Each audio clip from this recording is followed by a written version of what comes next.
Welcome to Tales She Told Me, a podcast featuring ordinary women who have overcome and done extraordinary things. I'm your host, Farrah Haidar. Joining me today is Emma Kinsey. Emma Kinsey started out her life in an abusive home, which translated, as it often does, into an abusive relationship. Deciding she no longer wanted to be a victim, Emma embarked on a bold and humorous journey of breaking bad habits that had her living and working on 5 different continents until she reached her ultimate destination, true freedom. Emma, thank you for being here today. So what attracted me to your story was how much of a journey it was. You know, your life really started out of your control, and gaining control over it wasn't easy, but your attitude and humor about it are great. So why don't we start at the beginning? You mentioned your childhood was abusive. Can you elaborate a little bit? Yeah, I can. So thank you so much for having me on the show. It's a real pleasure to be here with you. I would say, like, at the time, I had no idea, like, how abusive it was. I Yes. think for a lot of people, it was just normal. And Mm-hmm. I had that realization when I was kind of like 26, 27-ish of like, bah, like, a lot has been going on that I just wasn't aware of, Yep. right? So I grew up single parent family. There was physical abuse, mental abuse, a lot of manipulation, like the not the normal stuff, but nothing from like a horror movie or anything like that, but very influential and impacting on those early years. Now, And I single just like, parent, was it mom or dad? mom, Mom. yeah. Yeah. So dad wasn't in the picture. He kind of came in a very fleeting, insignificant way when I was kind of like 13, 14, Hmm? and then left again. So yeah. Yeah. Okay. So that started out, and then tell me, like, just go through kind of the what happened from there. So you started out, and then you ended up married. How old were you when you were got married? I wasn't married, so I never married the guy. So essentially, like I just like all of my childhood and those early years to like mid-20s, I've just like gone through the process. I always call it like going through like the sausage factory, right? You go to school, you get good grades, trying to please everyone around me, right? Going to university, graduating, Mm. getting the first professional job, all of these different things which society told me I was meant to do. And that was like that's going to lead you to happiness. Like you get a job, you get married.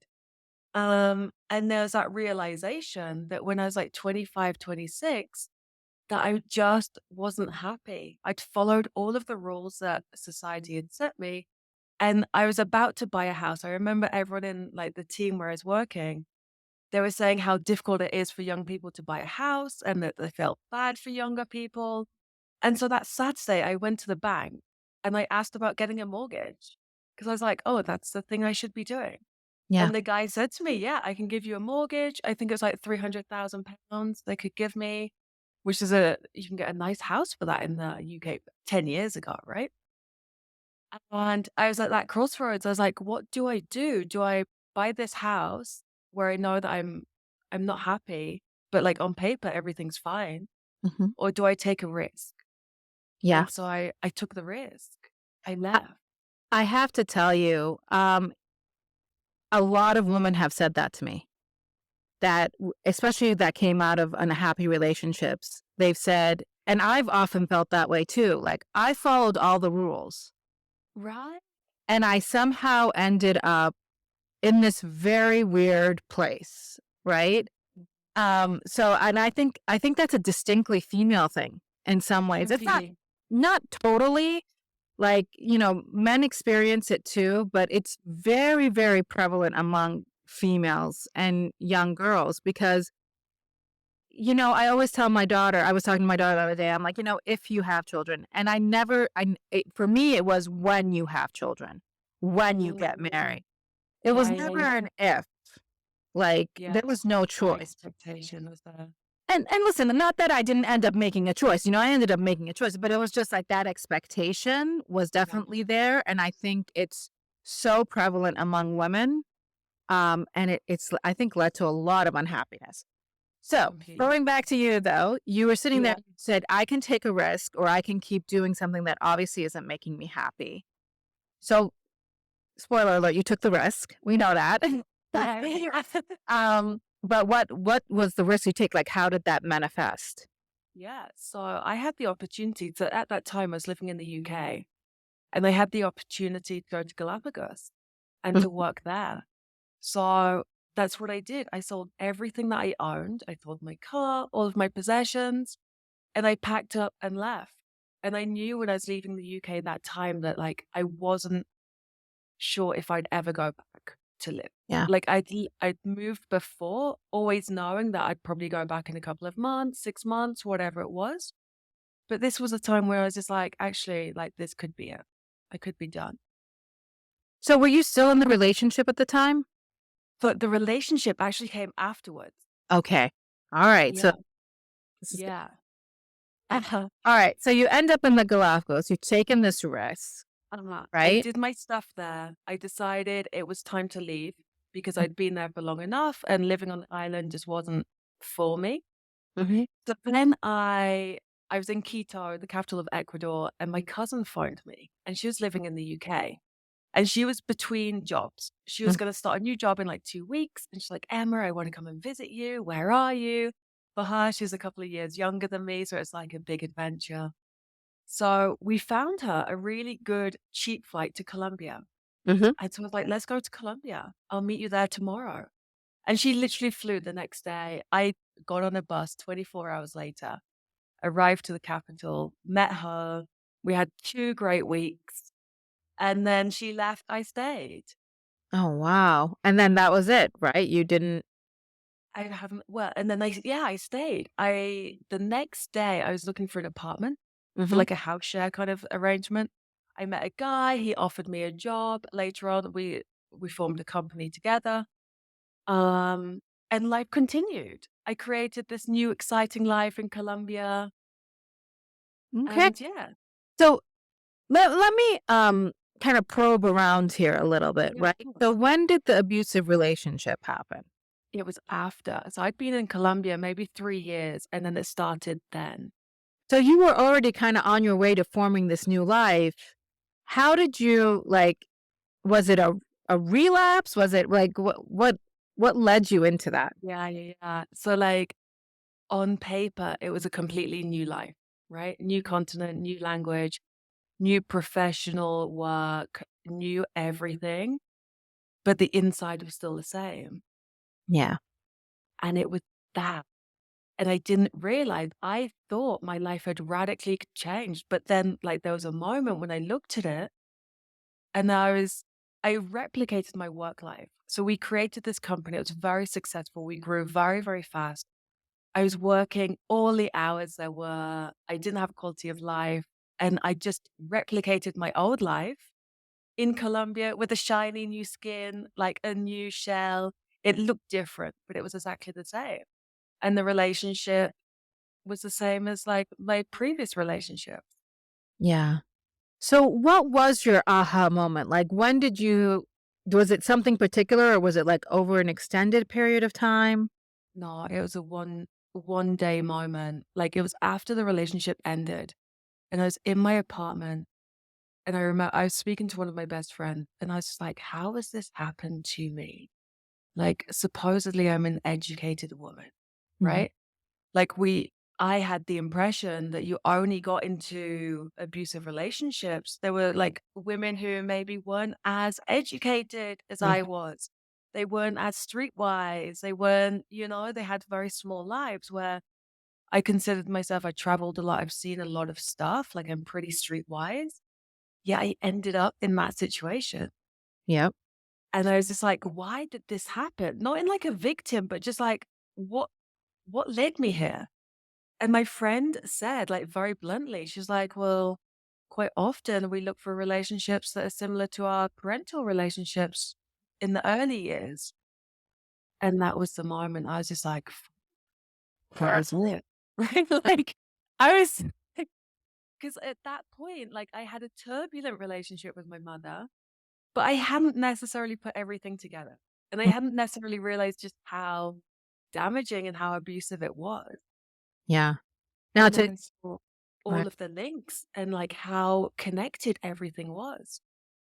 Yeah, and I gotta tell you that idea that like, "Oh, I'm educated, I'm not gonna fall into an abusive relationship," it's actually a very common idea, and it's very wrong. I was speaking to Right. somebody about, she's writing a book on how to raise boys, strong boys from after an abusive relationship, right? And she like went to Columbia or something like super highly educated. But it was and she had that same thing, like, how did I get here? I'm highly educated, but you're right, it's that internal stuff that if you haven't dealt with, Yeah. gonna manifest itself somewhat. So, I what think was that also added to it. Like I was the boss. So like towards the end, he made a point of like walking me to the office and picking Mm, me up from the office. And everyone's like, "Oh, he's so romantic." And yeah. I was just like, Mhm. and like, but I'm the authority figure. Like I'm meant to be leading this team. Like, how am I meant to tell them? Like, I didn't have anyone of that confidence to like trust. Yep. So sometimes I think if you are in a position of authority or you are in a different position, it can be lonely and there's less people that you can confide in. And I also find it so interesting that they said, "Oh, he's so romantic." There's so many abusive and stalkerish behaviors that we deem as romantic, Yeah. right? Complete. He calls you all the time, "He's so romantic." Yeah. In Latin America, it's a very macho society. Mhm. So some of those like macho tendencies and like behaviors, it's just normal. It shows that he cares. Yeah. It's like, really? Yeah, and it's not necessarily like if someone walks you to an office every day that that's not it's the intent, I think, behind the behavior, right? His intent was to Exactly. Yeah. control you, not to offer you a service. His intent was, I need to know where you are at all times. Uh-huh. Yeah. Yeah, so that's yeah, it's very interesting. I always like it always strikes me that a lot of times that kind of behavior gets excused because we deem it as romantic. So you said that you have this aha moment and you're struck by it. What is the first step you took after that? Yeah. So the big first step is like I cocooned. Like Mhm. I remember like in my apartment, I used to always have the curtains open. I love to have a natural light. I literally kept the curtains closed for like 3 months. I was like, I was it like it was completely my responsibility that I let him into my life. That like I can't trust myself. I can't trust that that's not going to happen again.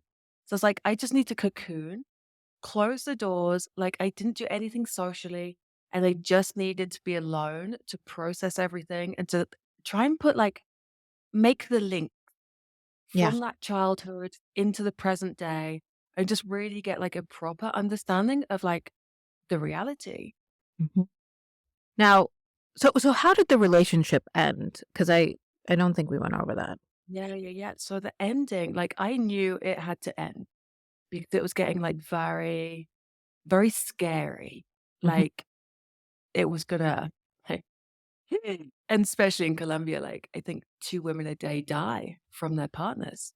Like there's a big, big issue here and it's normalized. So and at this point, he'd moved into my apartment unofficially. And I'd asked him to leave, da da da, and he just wouldn't leave. And he was just like, "You're my woman. I'm not going to leave. Like, this is my place." Da, da.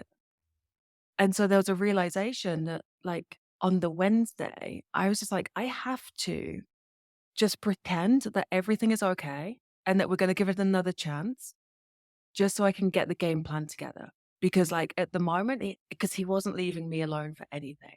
Mhm. So I was like, if I can kind of gain his trust back that we're going to give it a go, then maybe there's going to be a gap that I can slip through. So that was a Wednesday. So we did that. Okay, we're going to give it another go, blah, blah, blah.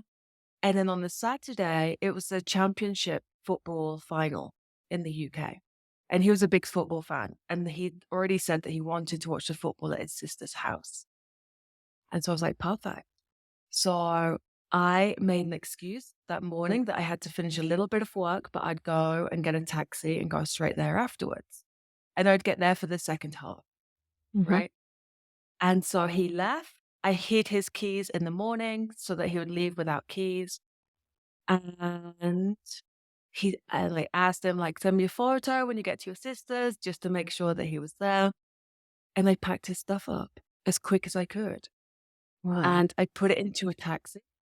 And I packed like it would be often that his mum would send us like little gifts for the house, like whether it's like an extra cup or a towel or whatever. So I just packed everything up, got an Uber, put it in an Uber, and just took it to his sister's. Um, and I wanted just to leave it at reception because it was in an apartment building, but the security guards were like, "You can't leave it there. You can't just like leave stuff, you know." So I had to take it up to the apartment. His sister was going crazy, and yeah, like I just left it and literally ran, Wow. and then that was it. Did he ever come knocking? Always, yeah, for like a couple of months. So it would be constant on the phone. He had like a motorbike, so he'd go outside the apartment and just vroom, vroom, and it's like a really distinctive noise.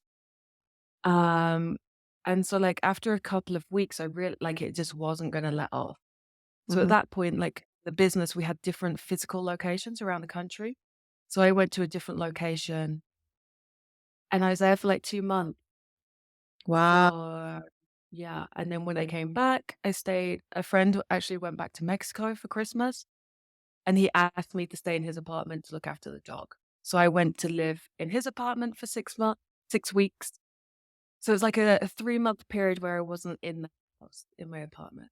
So he finally thought he's like, "She probably moved or something," you know? Yeah. Yeah. Wow. That's you must have been really scared. Like, I can know you Yeah. must have been really scared to have to plan it. So, yeah, it's always actually what they'll tell you about, abusive relationships is that you're at your biggest danger when you're initially out, Mm, right? completely. Yeah. So I'm sorry that happened to you. So you have this aha moment afterwards, and you kinda cocoon for 3 months, right? Did Yeah. you get any kind of help at that point, like any therapy, or was it just you cocooning and trying to make these links for yourself? Yeah. I did a lot of work myself, a lot of like videos on YouTube, a really good book. It's called like The Trauma You Inherited or something like that. It didn't start with you. Yeah, And that was a monumental book yeah, of like how I'm living now was impacted by my parents and their positions, their roles, and then that was impacted by by their parents, and just that generational trauma. yeah. Like Eh there's a lot of it, and I think in most families, there's so oh, much. yeah, so and did you, like, do you think your mom, had a lot of that come through? Yeah, she did. So she had a big incident that happened when she was 16. And it's always been extremely, like, hush hush. Mhm. Even now, people in the family don't know. Wow. It's not really my place to No, talk no. about it here. Of course, and sometimes you wonder about "don't know." I always put that in between quotation marks because sometimes they do know, they just don't want to know, which is different. So, okay, so you did a lot of this cocooning. What happens after 3 months? Yeah, after 3 months, I realized I have, like, the really harsh reality of, like, nobody actually cares about me in the nicest way. Yeah. Like, I was, like, devastated, but it doesn't actually impact anyone else. So, like, it's on me. And Mhm. that led me to, like, taking extreme ownership over my situation. Like, Yeah. I could say it's this guy's fault, he did da, da, da, but if I'm taking that perspective, I'm giving him all of the power. When Yeah. it wasn't him that did that to me, it was me that allowed him to treat me in that way. Mm. And Yeah. so I started taking that extreme ownership and extreme responsibility for absolutely everything. Mhm. So if my mum's treating me in that way, it's up to me. I don't have to answer the phone. I can put boundaries in there. I can ask her and demonstrate to her how I want to be treated Yeah. and follow through on that. So that's what, like, that realization of like, no one actually cares can be really, really empowering. Like it's up to you. If you want to change anything, it's got to be down to you because no one's going to change it for you.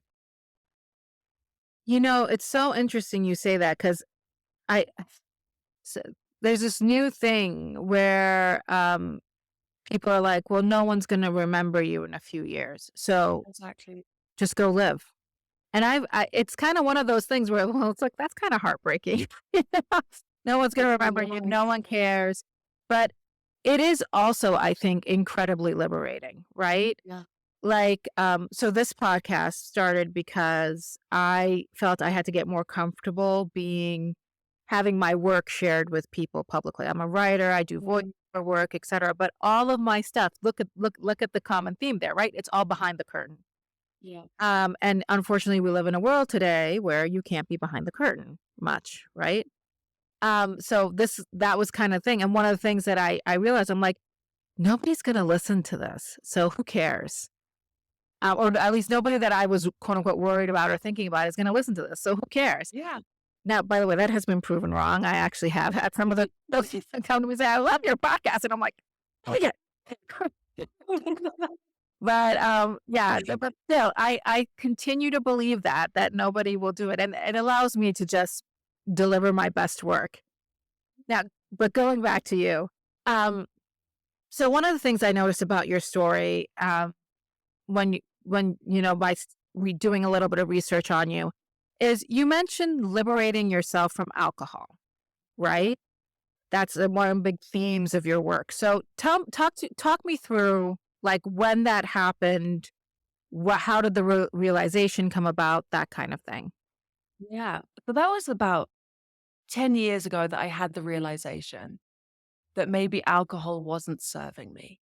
So Hmm. I was a big drinker, but nothing that would have been conceived as like dangerous or Hmm. problematic, right? Sure. Like in the UK, we just have a drinking culture. And I started to look at how alcohol was impacting me and how, like the patterns, like when is it that I'm drinking? Hmm. Well, it's when I have like negative emotions. It's when I don't want to face the reality of the world. And it's when I feel uncomfortable. And I was just using it to numb myself to start with. I didn't want to feel those emotions. I didn't feel safe feeling negative emotions. Hmm. And I think that was a big theme for me in the early years. I just never felt physically safe Yeah. until like my late 20s, which is when I stopped drinking. And so I actually started like a alcohol journey for like 30 days. Like the housemate that I lived with, he was just like, I bet you couldn't stop drinking for 30 days. Yeah. And because I'm very stubborn, I did it. Okay? Like, Mhm. sometimes being stubborn is a great thing. And it was difficult, but I just started to see so many different benefits popping up in my life, Mhm. including like the emotional resilience. Like when you're feeling something negative, like maybe you can just sit with it and just face it. Mm. You have a problem, maybe you can just face the problem instead of just burying it by a bottle of wine. Yeah. So you mentioned it was difficult. Tell me what was difficult about it. Yeah, I think the biggest thing or the most difficult thing was facing the reality of my life, Yeah. right? Because it takes off like the beer goggles. You see the reality. And the reality was that I was playing small. I Mhm. limited myself. I was doing things that maybe I didn't actually want to do. Like if a plan or an activity meant that I had to drink alcohol to get through it and to enjoy it, then like, is that the type of activity that I want to be doing? Maybe not, right? And then the people I was hanging out with, like, would I want to drink? Would I want to hang out with them if I weren't drinking? No, because they're super boring and we have nothing in common. Wow. So it was just that realization of like, okay, like, why am I using alcohol to get through these social occasions and to get along with these people that I don't actually like? That's really interesting because I can tell you, so I shared with you, I don't drink. And I have to tell you, it is a real hindrance. When you're in a drinking society, America is also very much a drinking society. It is a real hindrance socially. To not Absolutely. drink. It's the one thing, like, I could go to a restaurant and say, "I don't eat pork," or "I don't eat meat," or "I'm a vegetarian," and no one would care. But Yeah, the yeah, minute yeah. I turn down an alcoholic drink, it's like, "Well, why aren't you drinking?" Well, It's I really confronting to them yeah, because they have to get through the evening. They have to drink to get through those negative emotions and to quieten the voice in their head. yeah. So if somebody doesn't need alcohol to have confidence, to show up and to be themselves, that can be really like it's a big contrast for them as to where they're living. Yeah, and it's definitely like, "Oh, but you're not gonna be fun," and I'm like, "Okay, thank you." Way to have faith in my personality, but okay. Um, or, and I do have to admit, if you're in a group where everybody's drinking and it gets to a certain point and you're not, it's kind of it can be a little tiresome, right? Like, it's just like, "Oh god." Yeah. It's tiresome for me, and I think maybe for them because, you're not in on the joke, right? You're just not. And I know for a fact that there are definitely friendships that didn't last or didn't continue because we don't drink together. And that's a big part of their lives. And look, I can understand people that, enjoy alcohol for the pleasure of it, like they're wine connoisseurs or something. I can totally understand that, but that's not most people. That's not drinking a bottle or half a bottle with your girlfriend. It's, yeah, as you said, it's different. And I don't know if the UK is like this, but in the US, we have something that I call mommy wino culture. Oh, it's massive. Yeah, Yeah. And I feel like it's an effort to silence women. completely. And to keep them small. Yeah, and to just I feel like it's like, "Oh, let's not talk about the fact that um you don't have adequate childcare, that you don't have someone who's participating in the household, that we have conceived a society where everyone's alone way more than they should be. We're not going to talk about that. We're just going to hand you a bottle of wine and say, 'Don't worry, it'll make it go away.'" Exactly. And that's where we're at right now. All of the advertising and the marketing is all focused at middle-aged women. If you look, and they're the only segment of society that are increasing their drinking, That's interesting. I right? Yeah. Although I have seen a lot of movement toward no drinking, like dry Yeah. January, which can be a bit of a joke, but there's dry January, but there's also, like, in Atlanta, we just had a bar opened and it's called, God, I forget what it's called, but it's a completely non-alcoholic bar. It's starting, like the movement's starting. They say in the next like 5 years, it's going to be booming Mhm. because people are noticing. And Yeah. even like celebs are starting. I think it was Katy Perry last week. She came out and said, I'm alcohol free, like me and my husband, boyfriend have Yeah. done it together. All of these celebs are coming out and saying, it's actually making me a better person. I'm happier with who I am when I'm not drinking. Yeah. I had somebody this morning, she said, I'm more at peace with myself. Yeah. Like, what more would you want in life? Yeah. It's so interesting because I think for the most part, like Drew Barrymore said that as well. She's gone completely alcohol free. Ben Affleck obviously was an alcoholic, and that's Yeah. different. I think being an alcoholic is different. Like Right. that's totally Yeah. different. Um, but it's so funny because it starts out really benign. I think that, for me, I grew up in a household where, so when I was much, much younger, my parents drank. And then as I got older and into a drinking age, they stopped drinking, right? Right. But we always had a fully stocked bar at home. Um, so it's this interesting thing. I think a lot of kids just grow up with it being an inevitability. It's just so normal. Yeah. Like, You know, why wouldn't you drink alcohol when all of this, like the media, they're telling us the films? I remember I grew up in the Sex and the City yeah. with the Cosmo, right? Like, Yeah. it's telling us that's how we have fun with our friends. That's how we connect with people. That's how we spend Saturday night And it because of all. definitely is reinforced when you are in social environments. Like I had a nephew of mine met someone he really liked, but she didn't drink.